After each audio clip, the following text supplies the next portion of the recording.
All right, so let's talk about this press conference, okay?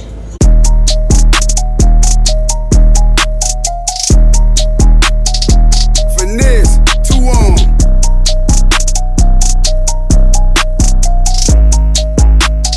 XO think he all in. It's cool when they do it. It's a problem when I do it. Fuck 'em. Birds of a feather. They flock together, they make you a sucker. I don't fuck with nobody. If you ain't mob tied, then it's fuck you. I want numbers, some money. But if they get with this shit, I'ma flush them. I'm in South Carolina. I'm looking for Rennie. She know I'm some pimpin' though. She gotta be thick as hell. Big player, can't do nothing with no skinny hoe. Bought a Glock 47. That bitch look like a D. I hit it with both hands. I sign my own chicks. Better stay in your lane, your little bitty broke ass. Thank you, Mayor. Thank everyone for being here today. Besides me stands the team who played a significant role in this investigation. I want to thank our department, members of surrounding local law enforcement agencies, the FBI, Secret Service, United States Marshals, and ALEA for their assistance in this case. We said from the evening of July 13th, our focus would be the safe return of Carlee Russell. That occurred on Saturday, July 15th, approximately 49 hours after she called 911 and disappeared. From that point, our focus has been to determine Carlee's whereabouts during that time and what exactly took place. Let me say up front, this investigation is not over. We're still working this case, and we'll work in this case until we uncover every piece of evidence that helps us account for the 49 hours that Carlee Russell was missing. However, through the public interest, and in some cases, public fear that this story has generated, we owe it to our citizens to tell them the facts that we have uncovered. So I will give you the facts that we know today. On July 13th, at approximately 8:20 p.m., Carlee left work from a business at the Summit. Surveillance video from her place of employment shows Carlee concealed a dark-colored bathrobe, a roll of toilet paper, and other items belonging to the business prior to her departure. She ordered food from Taziki's at the Colonnade and traveled there. She then traveled to Target on 280, where she purchased some granola bars and Cheez-Its. From there, she remained in the parking lot at that shopping center until 9:21 p.m. when she drove to I-459. Carlee communicated on her cell phone with individuals known to her while on her path of travel up to the point of calling 911 at 9:34 p.m. And at this time, we will play the 911 call in its entirety.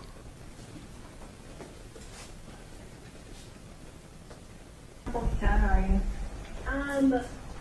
I'm right next to the exit 10 by the Hoover Net, like to get off by the Hoover Net. Okay, so you're before that exit? Yes. Okay, and were you headed southbound or northbound? Like towards Tuscaloosa or towards 280? Towards Tuscaloosa. Okay, and was the child on the left or right side? On the right side. Were they walking northbound or southbound? They're walking towards Tuscaloosa. Walking southbound? Or how old do they look? Like a toddler, like maybe like 3 or 4. Did you pull over with them? Are you still with them? Yes. Okay, are you with the child right now? No, I'm not. I didn't get out of the car. I can see them though. Do you mind staying and keeping an eye on them until we get there? Yeah, sure, yeah. Okay, what kind of car are you in? I'm in a red Mercedes-Benz.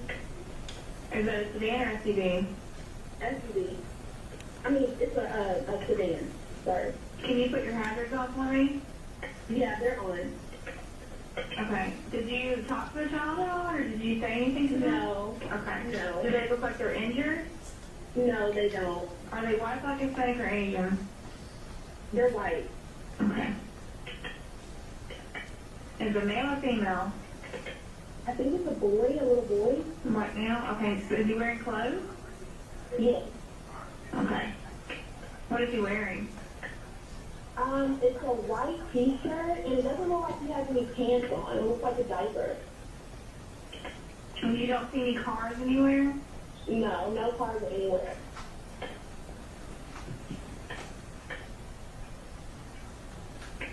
Okay. All right. What's your name? My name is Carlee Russell. And you don't see any injuries on the child from where you're at, correct? No, but I can't really see them that good. Okay, try to keep an eye on them for the best that you can, because I don't want you to lose track of them. Okay. All right, and do they have shoes on? No. No shoes. Not that I can see. I can't really see that look. Okay. All right, I've got them on the way, okay? Just try to keep an eye on them, but officers are on the way, okay? Okay, thanks. Thank you. Okay, bye.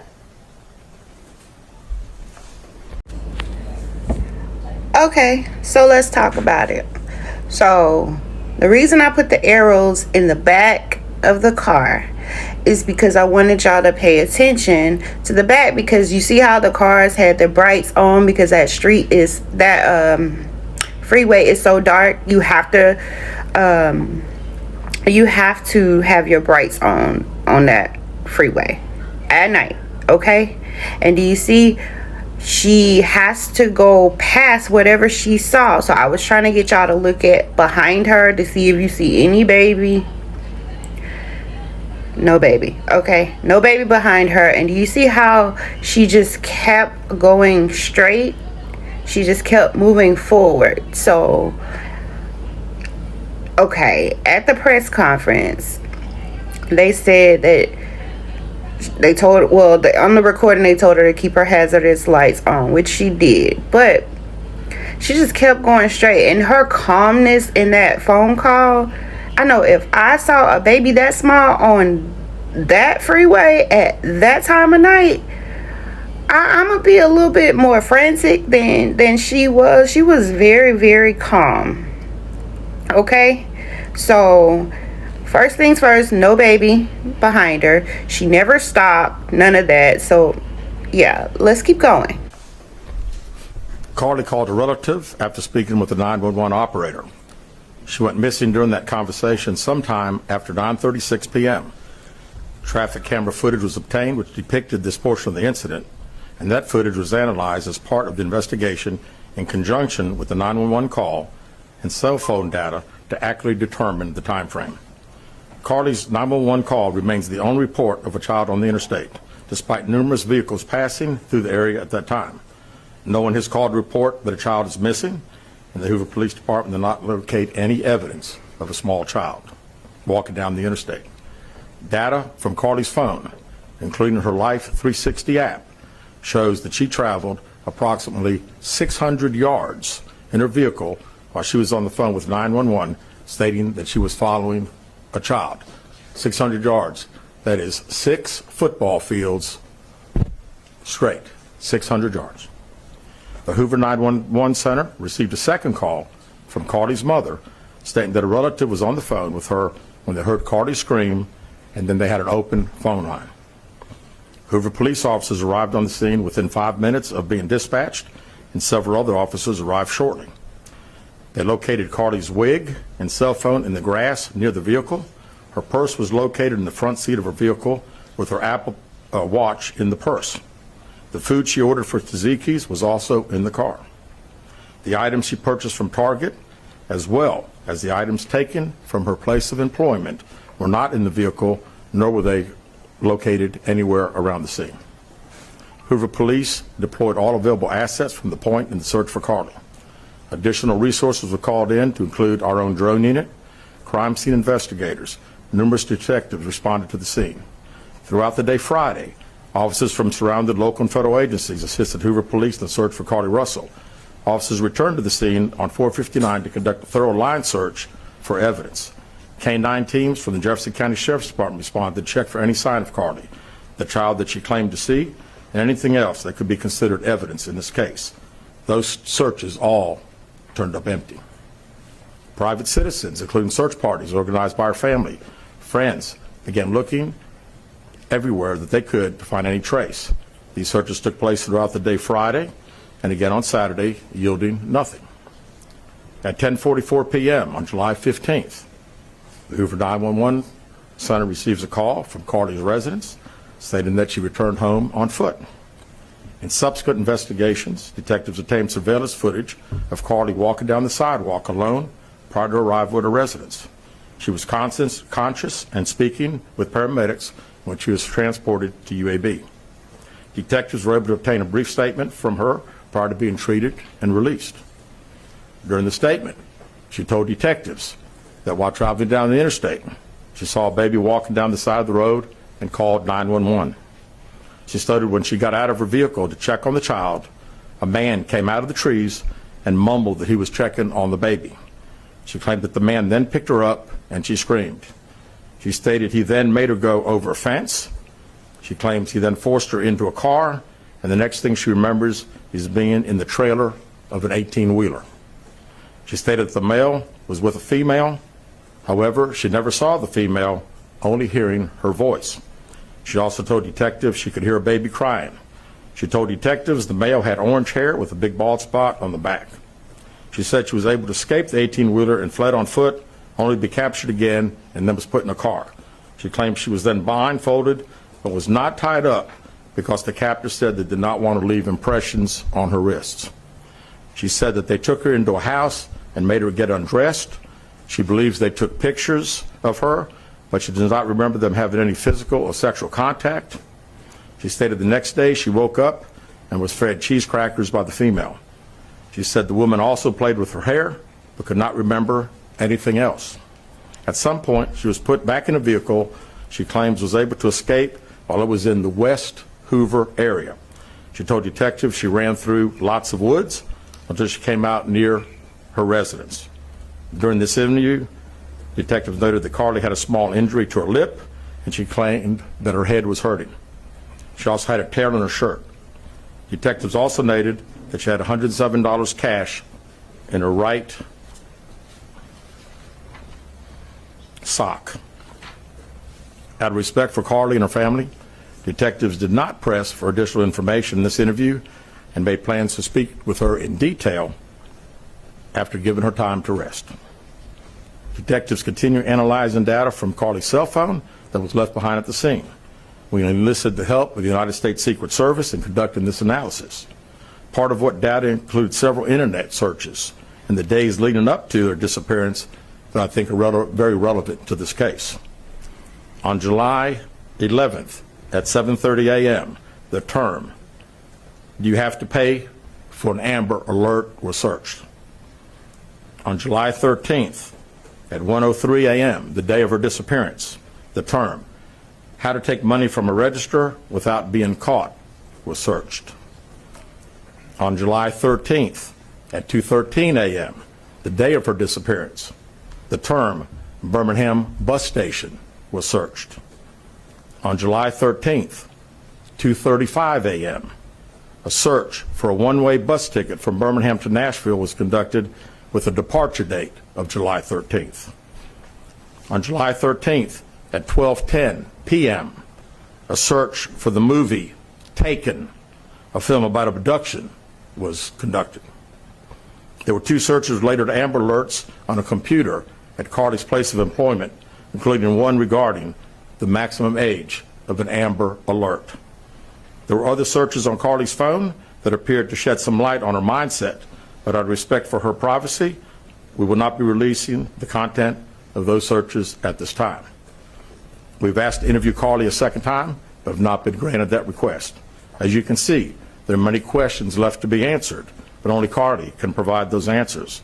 What we can say is that we've been unable to verify most of Carlee's initial statement made to investigators, and we have no reason to believe that there is a threat to the public safety related to this particular case. Thank you very much. So let's talk about these details. I got my notes, so I want to run it down the whole 9 yards, okay? Alright, so let's discuss the main key facts. Carlee left work, went and got something to eat at Taziki's, then went to Target, picked up a couple of snacks as well. Now, if you went and got something to eat, why you need snacks? I don't know. Maybe that was her inner fat girl. She just wanted some snacks. Okay. She then gets on 459 headed towards Hoover / Bessemer, because that's the direction that's going. Towards Hoover, Highway 150, towards Bessemer. Okay.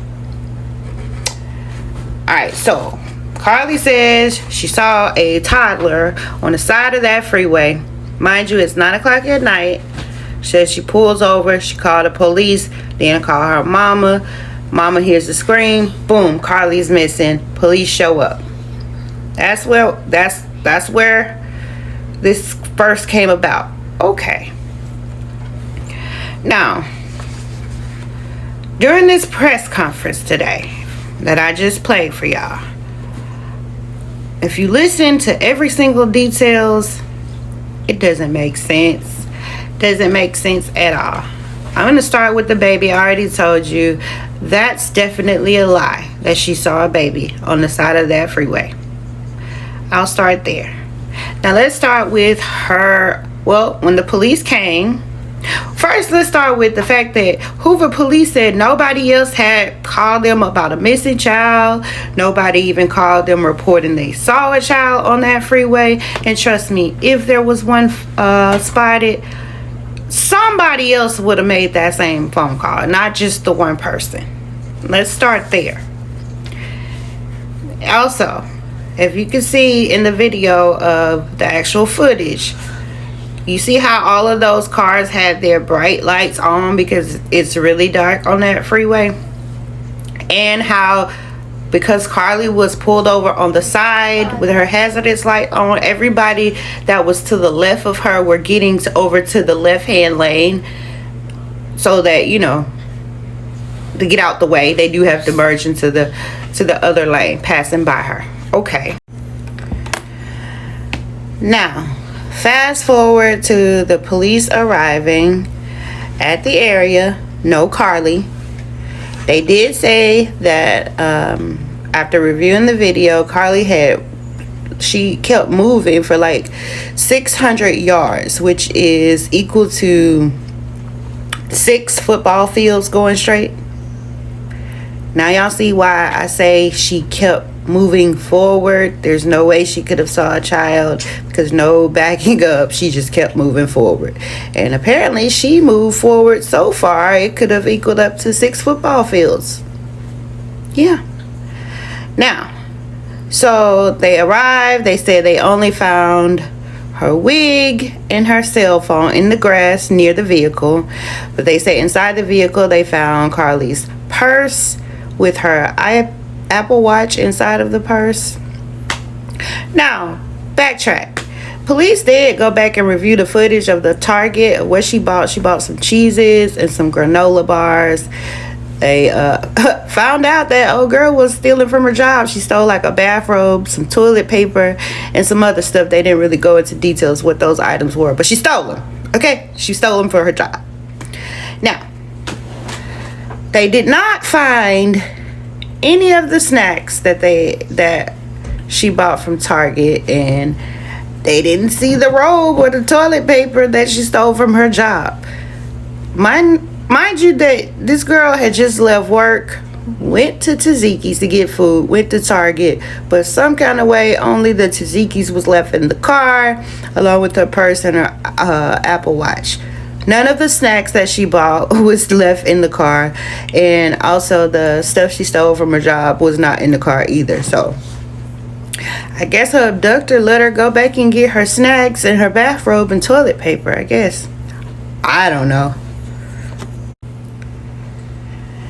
Now, so y'all heard all of the full statement from Hoover Police Department, straight from the horse's mouth. Some specific details that stuck out to me. I guess let's start with when this person abducted her. She said he came out the bushes and said he was coming to check on the child. On the freeway? You was just checking to see if it went in the road, or was it just making sure that the kid was still playing on the side of the road? That didn't make sense. So then she says he grabbed her, she screamed, they ended up jumping fences, ended up getting in the car. From the car, they ended up going to an 18-wheel trailer. So y'all just left the toddler you said was out there. Okay.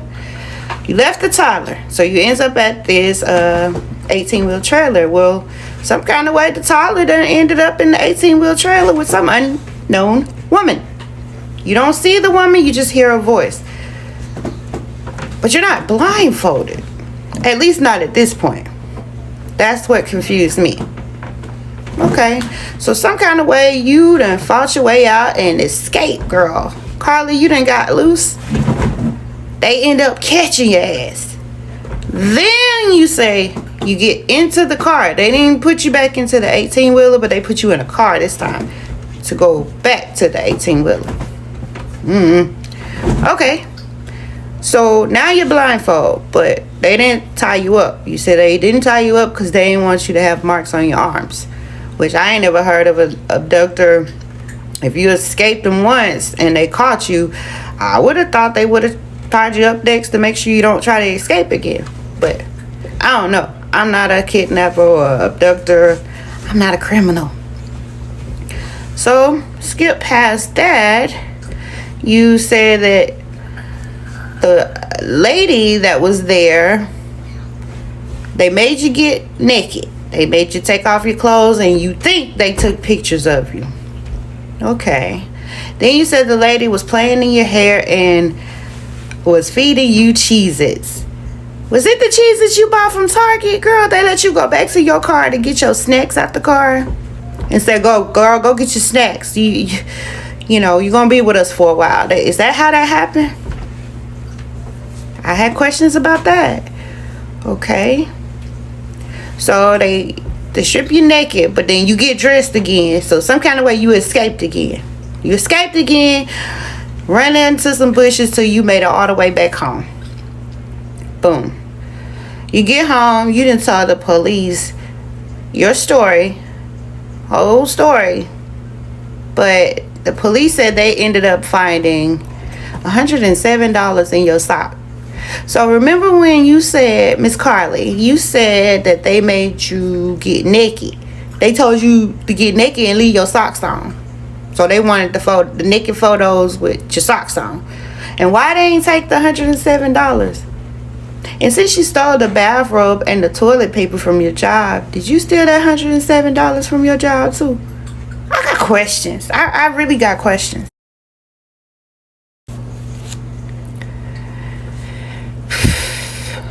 Now, I don't know if y'all paid attention to how many times the Hoover Police Department tried to make it very known what resources they had to use for this. Oh, I wrote it down. Okay. Hoover Police said they had to use the United States Secret Service, Crime Stoppers, helicopter search team, etc., etc.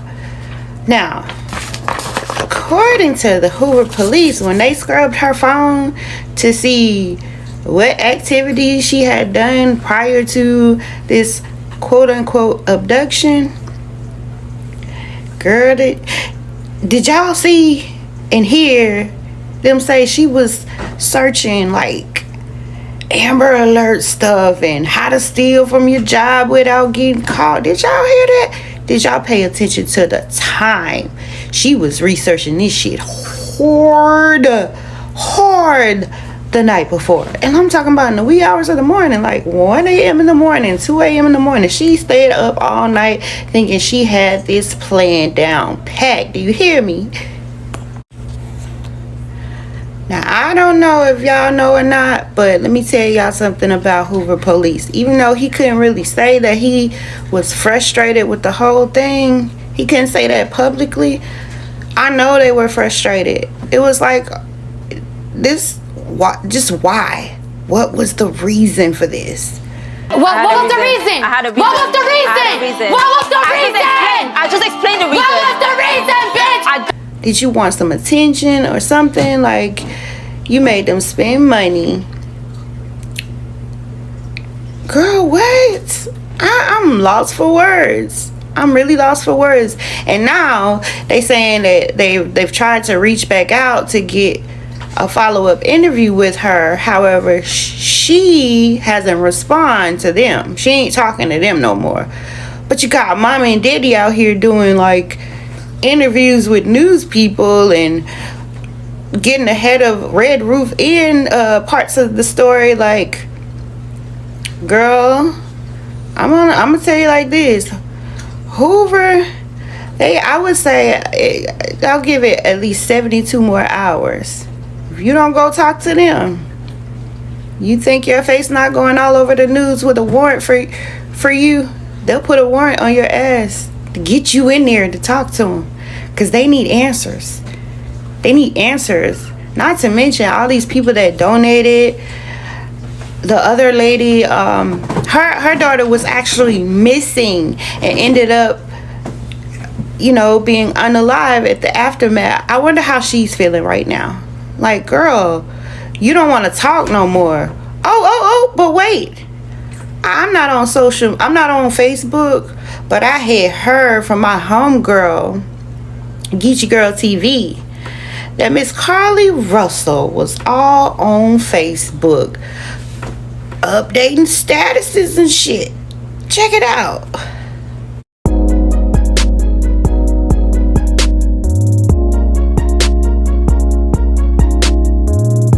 Any mother ever needed to sit they stupid ass down, you that bitch. I ain't gonna lie, y'all. It was this comment for me, though. This girl said, girl, if you don't get your ass off of Beyonce internet with this mess, Hoover PD just stuck a fork in you. You're done. Apologize and accept accountability, sis.